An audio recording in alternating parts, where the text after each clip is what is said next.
Ladies and gentlemen, in my previous speech I explained to you what a mercenary is, and I also told you about private contractors and how mercenaries have been used over the years.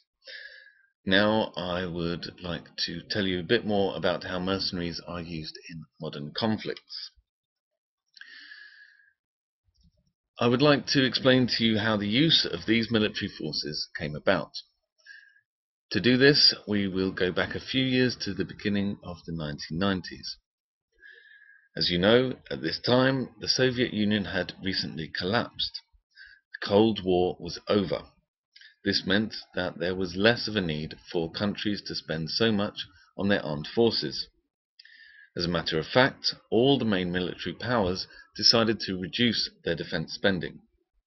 As a consequence, around the world there were many experienced military servicemen who could no longer find work in the armed forces. This meant that many skilled soldiers were free to look for work in the private sphere. During the same period, private security firms were starting to be used for a number of different reasons. Firstly, private security was needed in order to protect mining and oil resources in different parts of the world. Secondly, certain weak governments employed private contractors in order to secure strategic parts of their countries.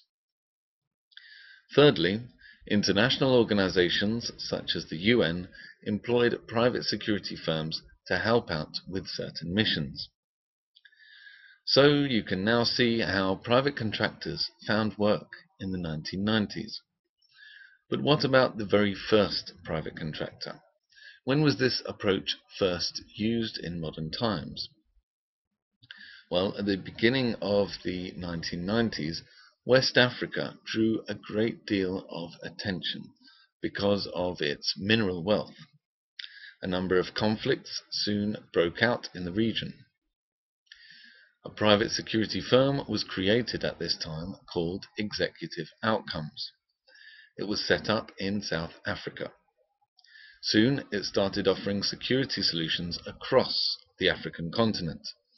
It mainly worked in Angola and Sierra Leone, protecting multinationals that worked in mining and natural resources.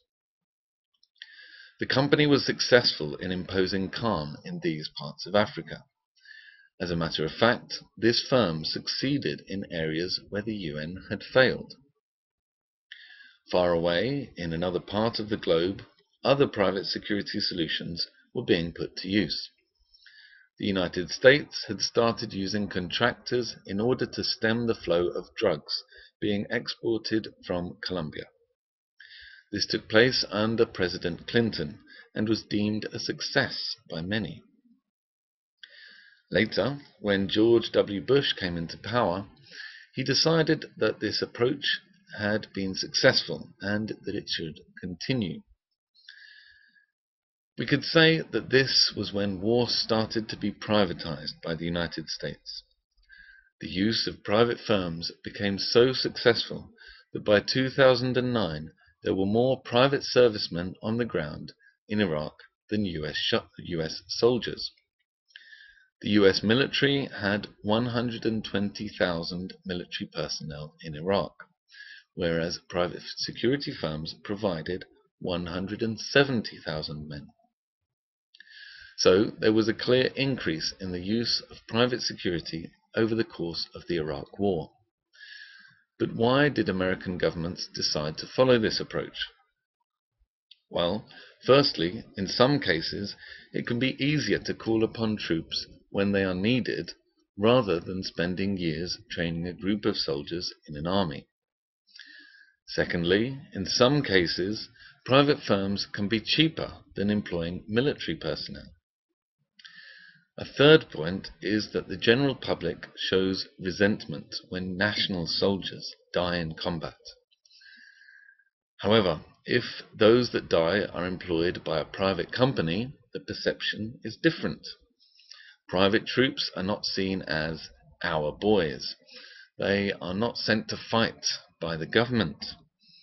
Rather, they choose to fight and are in it for the money. However, there is of course an ugly side to drafting in private soldiers. In Iraq in 2004, private contractors were involved in cases of torture and physical abuse.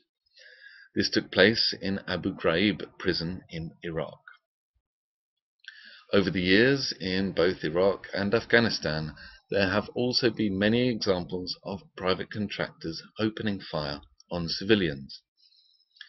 Another difficult issue is in the area of justice. According to the Geneva Conventions, private contractors do not fall into the category of military personnel. However, they cannot be considered civilians either.